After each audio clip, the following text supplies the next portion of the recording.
Bienvenue dans Ticosé, l'espace d'échange et de débat où nous donnons la parole à celles et ceux qui marquent notre temps. Aujourd'hui, nous avons l'honneur de recevoir une femme engagée, une citoyenne qui a fait entendre sa voix jusqu'au plus haut sommet de l'État.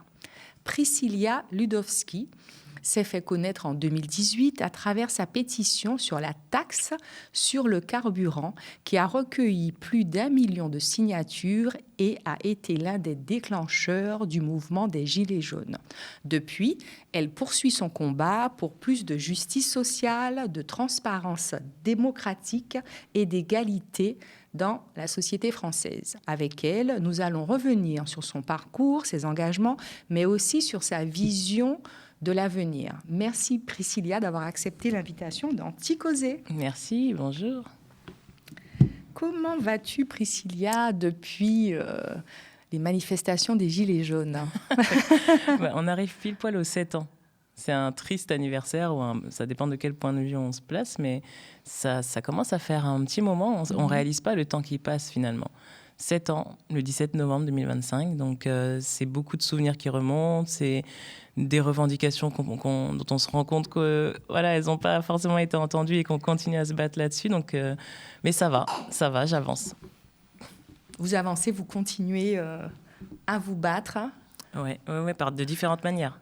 Je suis plus autant dans la rue, je suis pas tous les samedis dans la rue comme c'était le cas pendant le mouvement des Gilets jaunes, mais en tout cas, je prends différentes formes de mobilisation au fil de l'eau. C'est des associations, c'est des collectifs, ce sont des tribunes collectives, des ouvrages collectifs. Enfin, voilà, ça prend différentes formes.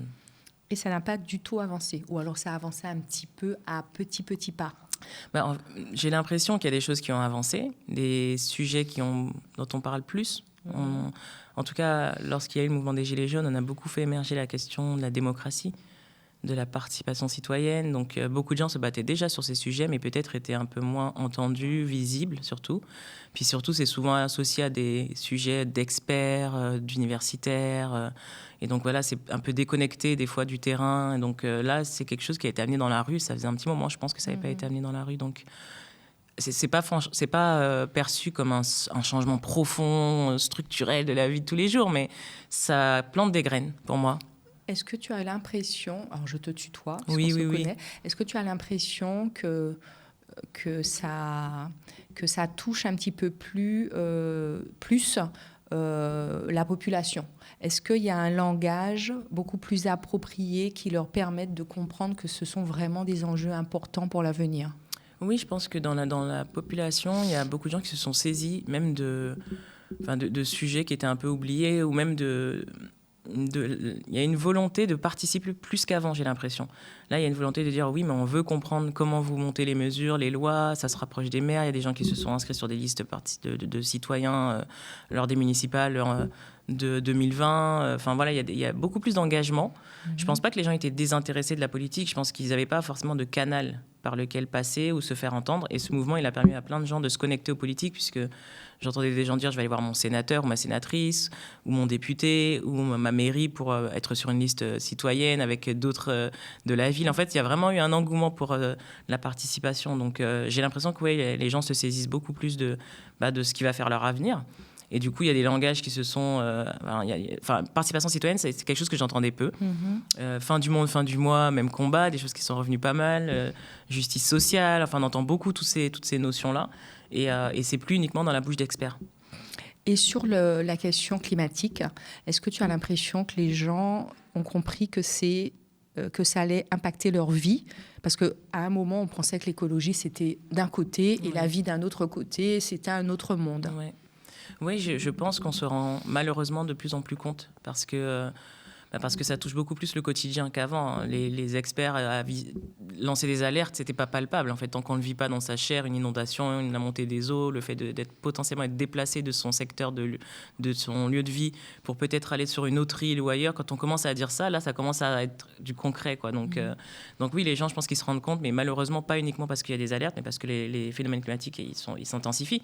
Il y a des collectifs citoyens qui se sont constitués pour porter plainte contre l'État. Avant, c'était vraiment les associations de juristes, des collectifs un peu mélangés de différents profils, mais là, il y a des personnes, des gens voilà, de la vie de tous les jours qui ont des métiers qui ne sont pas du tout experts du sujet, qui disent, mais attends, là, j'ai ma maison qui est touchée, je suis tombée malade parce qu'à cause des phénomènes extrêmes, tout ce qui est empoisonnement des terres remonte, mes enfants ne peuvent plus jouer dans la cour parce qu'en fait, ils ne peuvent plus toucher, jouer dans la cour avec la terre et l'empoisonnement c'est quel poison? C'est même pas le pesticide, c'est ça me sort de la tête. C'est un poison qu'on connaît tous, mais que je n'arrive pas à remettre les mots dessus. Ça me reviendra. Tard, ouais. Et du coup, en fait, tout ça, ce sont des choses qui sont enfouies, mais qui remontent, qui reprennent, qui prennent la place. Qu'on voudrait pas que ça prenne dans la santé. Et du coup, quand ça touche la santé, tout d'un coup, là, on se dit, il y a quand même quelque chose qui va pas, parce que tout est lié, mais on fait pas le lien tout de suite. Malheureusement. Donc c'est pour ça que même dans ce combat, pendant le mouvement des Gilets jaunes, j'étais beaucoup en association, on travaille avec des associations qui défendent l'environnement, qui défendent la protection de l'environnement, qui alertent sur le climat, parce qu'en fait, elles étaient très focalisées dans leur couloir de nage, là où d'autres étaient focalisés sur la pauvreté et la précarité. Moi, je disais, mais en fait, c'est lié. On peut pas décorréler l'un de l'autre. En fait, lorsqu'on a des phénomènes climatiques extrêmes, ce sont toujours les mêmes qui sont les plus marginalisés, les plus touchés. Enfin, les personnes qui sont déjà mises de côté le sont d'autant plus lorsqu'il y a ces phénomènes, et donc ça touche la précarité par ricochet, quoi. Et donc il ne faut pas oublier de traiter les deux sujets en même temps. Et là, je pense que les gens se rendent de plus en plus compte, parce que quand on a un collectif citoyen et qu'on porte plainte contre l'État pour ça, c'est quand on se rend compte. Puis il y a eu la Convention citoyenne pour le climat aussi. Oui. Tu as toujours fait des pétitions. Qu'est-ce qui fait que celle-là, elle a explosé comme ça ? Oui, j'avais fait des pétitions avant 2018 sur la volonté de commémorer l'abolition de l'esclavage et d'en faire un jour férié. Ce sont des sujets qui n'ont rien à voir les uns avec les autres. J'avais fait une pétition sur l'éducation, sur l'entrepreneuriat, les charges, etc. Enfin voilà, mais tout touche à peu près à la même chose. Ce sont les injustices, hein, à chaque fois. Le fait de dire, en fait, il y a quelque chose qui n'est pas normal et je le questionne. Et la différence avec la pétition sur la taxe sur l'essence, c'est que j'avais la volonté d'aller plus loin, en fait. Lorsque on partage une pétition au sein de sa famille, de ses amis, ses collègues, on s'arrête là, on pousse pas plus loin. Et là, j'avais envie d'aller plus loin et de l'envoyer à des médias, à des journalistes, aller proposer à des personnes que je connaissais pas du tout de signer. C'est plus difficile comme démarche, parce que là, il faut défendre un peu plus ce qu'on a écrit, et c'est ce qui fait que ça a pris un peu plus d'ampleur, parce que du coup les médias s'y sont intéressés et ça a fait boule de neige. Alors aujourd'hui, tu t'intéresses aussi aux problématiques climatiques qui existent depuis un moment, mais qu'on voit de plus en plus sur les territoires des Outre-mer. Oui. Au mois de novembre, tu as organisé un événement justement à ce sujet. Et vous étiez un certain nombre d'associations, et des associations qui arrivaient directement des territoires pour mettre en lumière les problématiques des territoires des Outre-mer. Et en général, on n'en parle pas dans les médias, on va dire mainstream ou nationaux, de tous ces problèmes de chlordécone. Et voilà, il y a aussi tout un tas de problèmes. À quel moment tu décides, tiens, il faudrait peut-être aussi qu'on mette en lumière les problématiques qui existent dans les territoires français, les territoires des Outre-mer? Alors, c'était pendant le mouvement des Gilets jaunes. En 2019, je rencontre des associations telles que le MIR, le Mouvement international pour les réparations. Je rencontre des militants anti-chlordécone. Et en fait, on a milité ensemble dans des manifs, dans des colloques, dans des conférences, etc. Et on mettait pas mal d'énergie même à produire des tribunes et à mobiliser beaucoup de personnes sur le numérique pendant la crise sanitaire. Et donc, je trouvais à ce moment-là que c'était difficile de mettre autant d'énergie, et puis qu'ensuite, ça retombait un peu comme un soufflet. Et qu'il n'y avait pas forcément d'espace où des personnes qui venaient de ces différents territoires pour qu'elles puissent se retrouver, se connecter, travailler ensemble, et aussi partager. Parce que beaucoup de personnes sont expertes de leur sujet dans les territoires, mais n'ont pas forcément l'opportunité de comparer leurs travaux avec d'autres, et en fait surtout de prendre le temps. C'est-à-dire que la matière, elle est là, l'expérience, elle est là, mais il n'y a pas forcément le temps. Elles sont tellement mobilisées, occupées au quotidien, qu'elles n'ont pas l'espace où on se dit pause. On va apprendre à connaître le compatriote ou le collègue calédonien, le collègue polynésien, pour savoir un peu comment lui il s'en sort dans ce sujet, etc. Et là, en fait, c'est pour ça que j'ai eu l'idée de créer cet espace. Et du coup, j'ai créé finalement l'association CLSE, Collectif des luttes sociales et environnementales, mais ça s'est fait à la fin de l'année 2022. D'accord, à la fin de l'année 2022. Et là, au mois de novembre, il y a une conférence, des tables rondes, une conférence et des tables rondes, et puis aussi un rassemblement de plusieurs associations, où là, il y a différents débats sur l'outre-mer, justice climatique. Et qu'est-ce qui t'a le plus marqué sur les injustices qui existent dans ces différents territoires, parce qu'on a toujours l'impression que les Outre-mer, c'est juste un gros territoire, alors que c'est 11, on dirait même 13 territoires, à des endroits très différents, les Caraïbes, on peut dire le Canada, l'Afrique, enfin, pour situer comme ça. Qu'est-ce qui t'a le plus marqué quand tu écoutes ? Parce qu'il y avait beaucoup d'écoutes, il y avait beaucoup de monde, il y avait des experts et puis des non-experts, et puis surtout des militants sur le terrain. Qu'est-ce qui t'a le plus marqué sur les différentes problématiques ? Peut-être pour rappeler aux personnes qui vont découvrir l'initiative, c'est qu'en fait, donc, il y a l'association, et au-delà d'essayer de mettre en lumière ce qui se passe dans les territoires, on a créé un espace qui s'appelle l'ACU, donc le sommet des luttes sociales et environnementales, et c'est ce qu'on essaye de faire annuellement. Là, ça a été la 2e édition, là, du coup, début octobre. Et en fait, on a dans cet espace 16 organisations, donc sur 8 territoires. C'était en octobre, oui. Parce que j'ai dit novembre. D'accord, c'était en octobre. Oui, 8 territoires. Et donc voilà, c'est l'occasion de faire des ateliers, de rencontrer du monde. Et donc, sur une des journées, donc c'était sur 5 jours. Et sur une des journées, on a le forum associatif, où on invite des associations à avoir un stand pour présenter leur activité, mais vraiment activité, qui consiste à informer, travailler sur des problématiques sociales, environnementales, d'éducation, etc. Et à l'occasion de cette journée-là, on proposait 3 tables rondes. Donc la première était sur les droits humains bafoués dans ces territoires, effectivement la justice climatique, et puis la question de la vie chère. Et ce dont on se rend compte qui est commun malheureusement à tous ces territoires, c'est que finalement, de manière générale, les droits fondamentaux sont bafoués. L'accès à l'eau, c'est vrai à Futuna pour l'eau potable, c'est vrai pour les pénuries d'eau en Guadeloupe, c'est vrai pour Mayotte. Les questions de services publics et d'éducation, c'est vrai en Guyane, c'est vrai à Mayotte. Il y a plus des milliers d'enfants déscolarisés à Mayotte. Enfin voilà, c'est quand même très basique. En fait, on se dirait qu'il y a des spécificités, etc. Non, en fait, les droits fondamentaux, ce à quoi nous on a le droit en étant en hexagone, plusieurs personnes dans les territoires, plusieurs personnes, ça se compte en milliers de personnes, n'ont pas droit à ces droits fondamentaux. Et en France, je dis en France parce que c'est vraiment la loi française de 2017 qui dit que l'État doit travailler à résorber les écarts de développement économique, sociaux, environnementaux. Et cette loi, elle n'est juste pas respectée en réalité. Donc ça, c'est vraiment un basique de l'injustice. Et puis après, si on rentre dans le détail, c'est toujours lié plutôt à l'histoire. On a en Polynésie, ils ont beaucoup évoqué la question des essais nucléaires et du fait qu'il n'y a pas eu de réparation vis-à-vis de ça. Les gens sont malades, ils ont été touchés dans leur chair. Ça a touché beaucoup de gens. Le fait qu'il y ait eu les empoisonnements des terres au chlordécone, en fait, tout ça, c'est une fois qu'on a dit qu'on n'a pas accès à des droits fondamentaux, il y a des violences environnementales qui ont été causées dans le passé et dont les effets sont encore existants et dont il n'y a pas de volonté de réparer en travail collaboratif avec les assos et compagnie. Donc en fait, ça a été l'occasion pour pas mal d'associations de s'exprimer et d'avoir un public en face qui proposait des solutions et questionnait aussi la manière dont on peut trouver des solutions, quoi, aussi.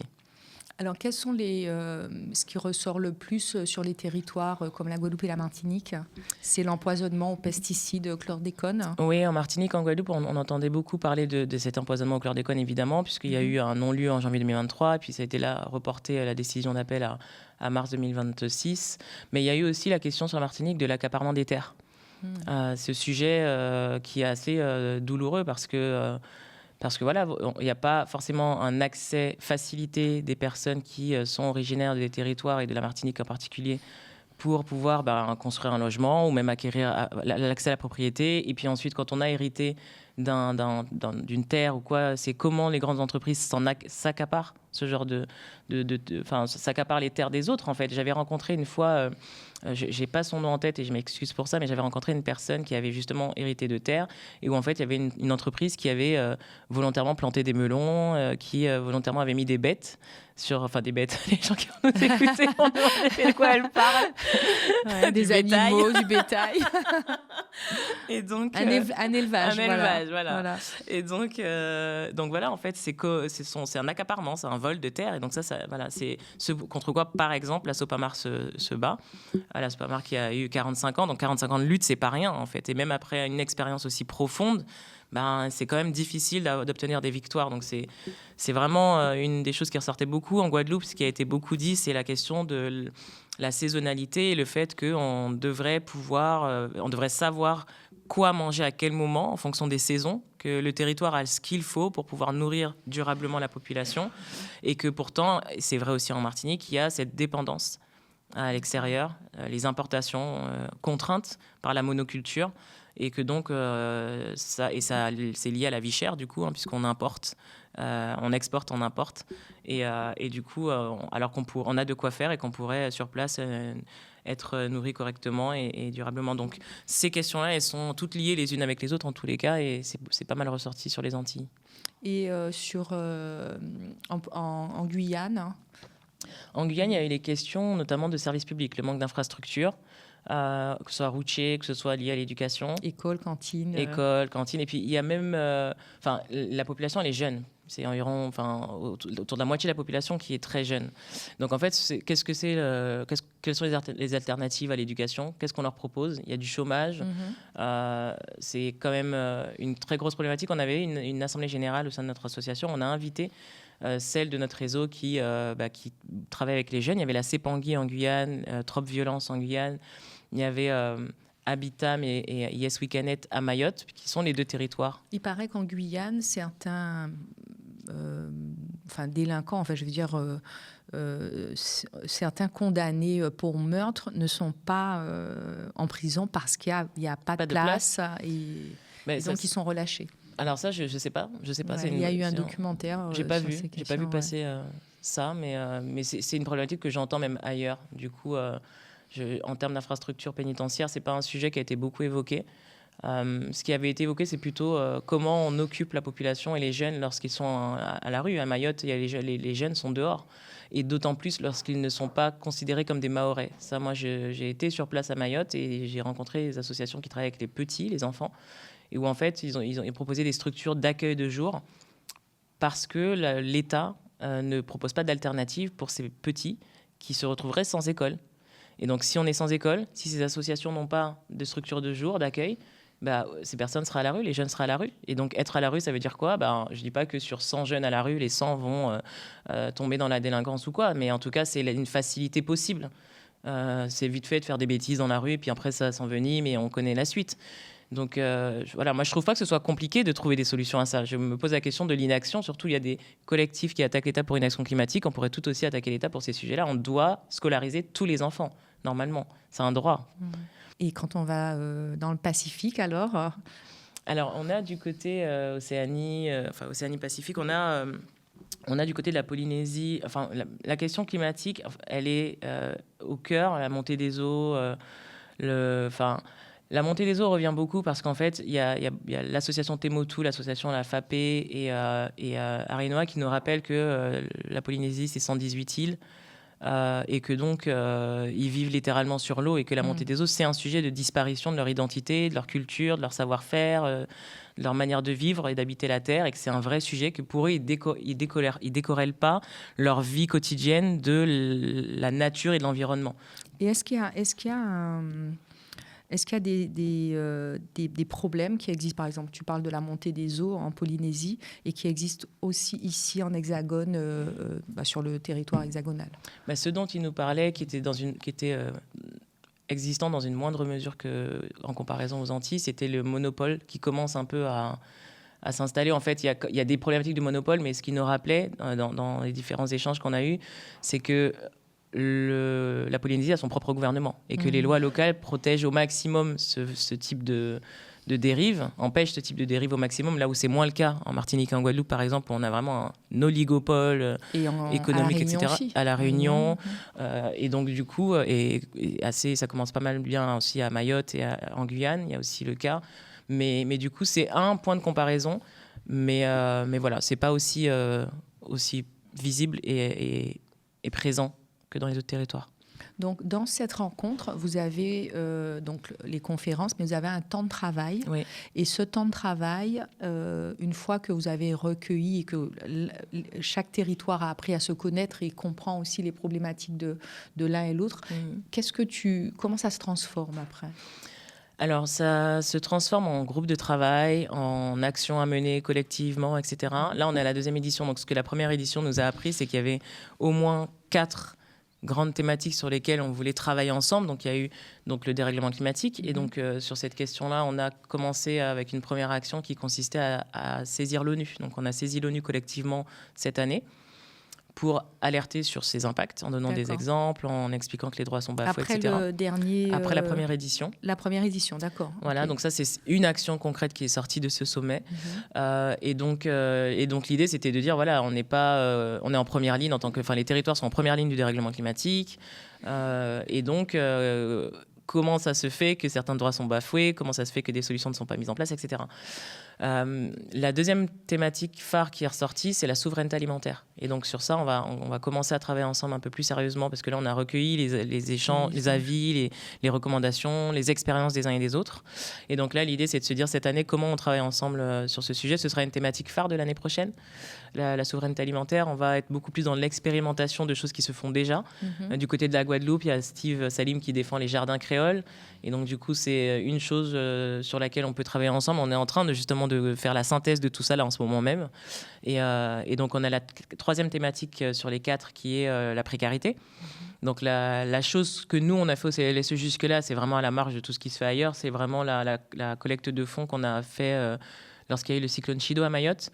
Et là, l'idée, c'est de se dire, mais comment concrètement on travaille davantage sur les sujets qui concernent la vie chère. Et donc, il y a eu une personne qui était présente, c'est Stéphane Vanaï de Wallis et Futuna. On entend très peu parler de Wallis et Futuna, et il nous a expliqué que ces sujets, ils existaient aussi à Wallis, et à Futuna, lui était de Futuna particulièrement.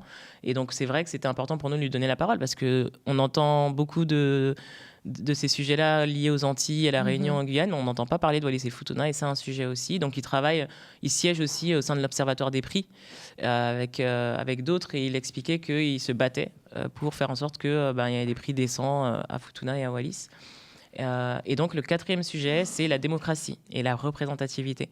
Et là, un travail qu'on a mené ensemble, en atelier en tout cas, et qui va nourrir un rapport qu'on est en train de travailler, nous, au CLSE, c'est est-ce qu'on est correctement représenté au ministère des Outre-mer ? Quel est l'impact de la manière dont il est structuré ? Et donc ça, c'est un vaste chantier.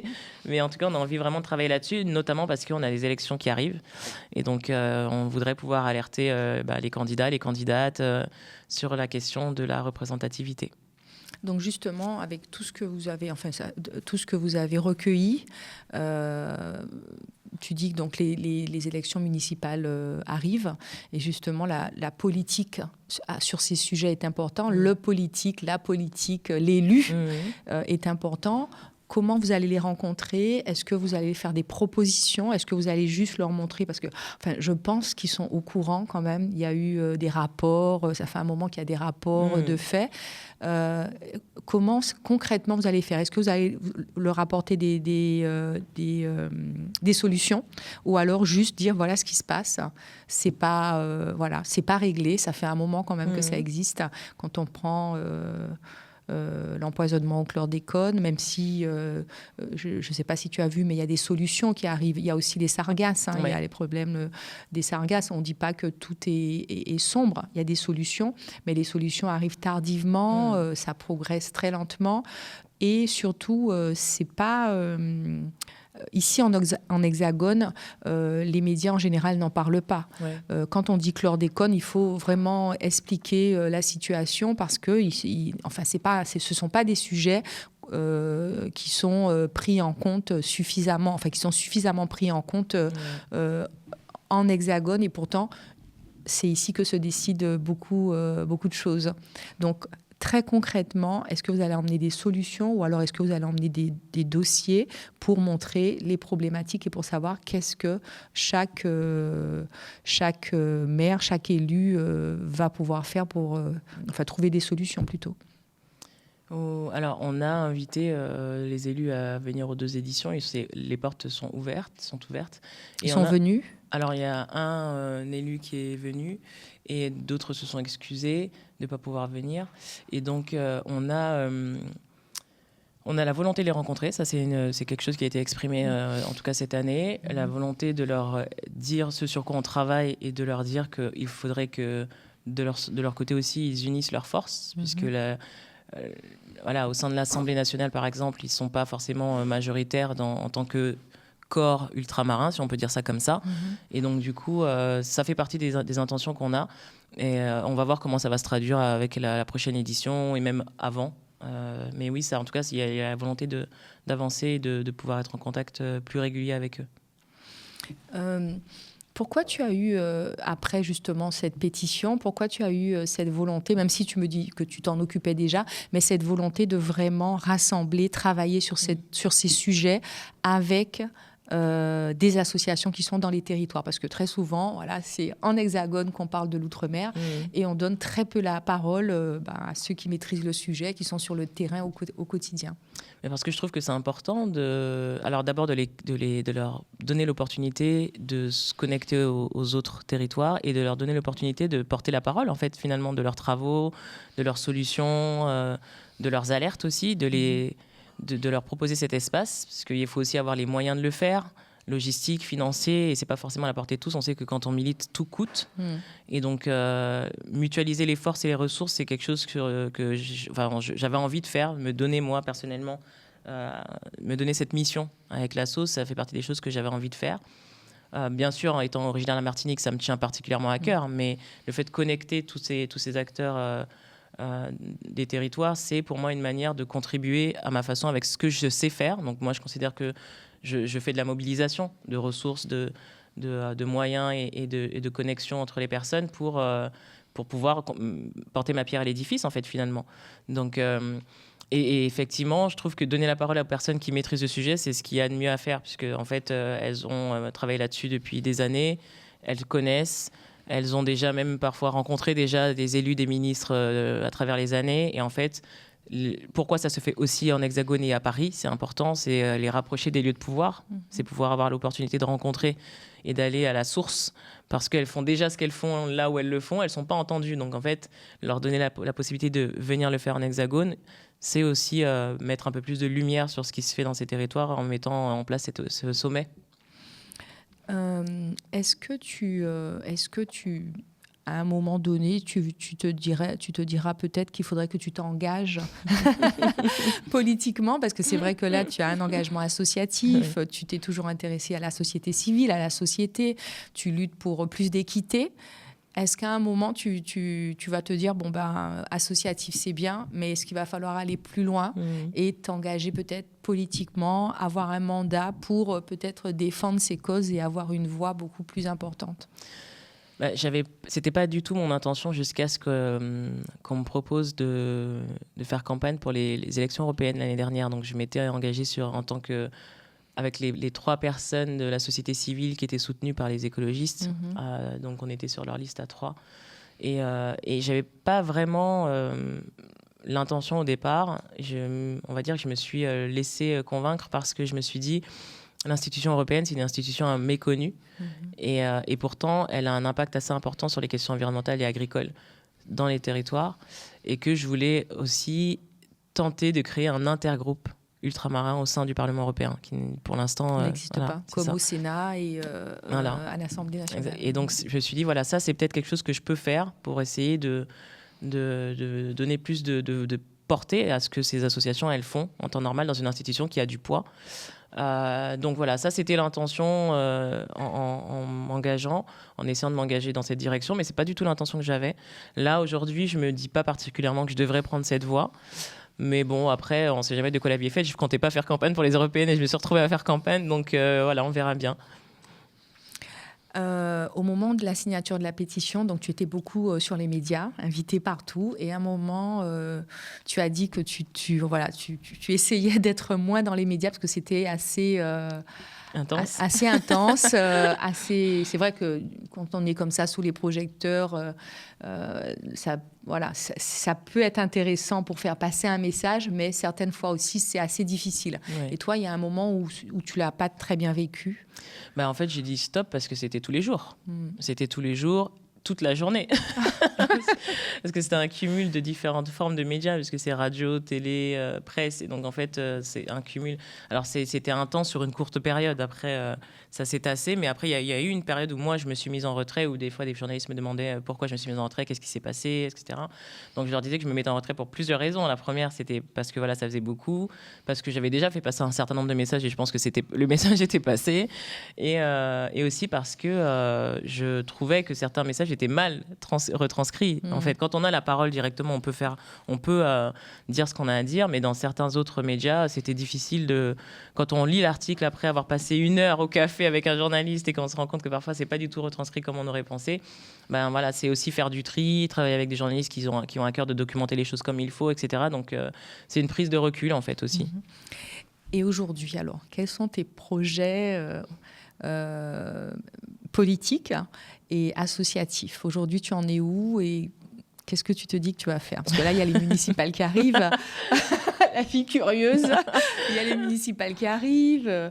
Il y a des nouveaux partis qui se montent. Ouais. Est-ce que tu te dis qu'il faudrait peut-être continuer aussi le parcours politique? Enfin, je veux dire, parce que ça prend du temps. C'est comme tout. Changer le monde, ça prend toujours beaucoup de temps.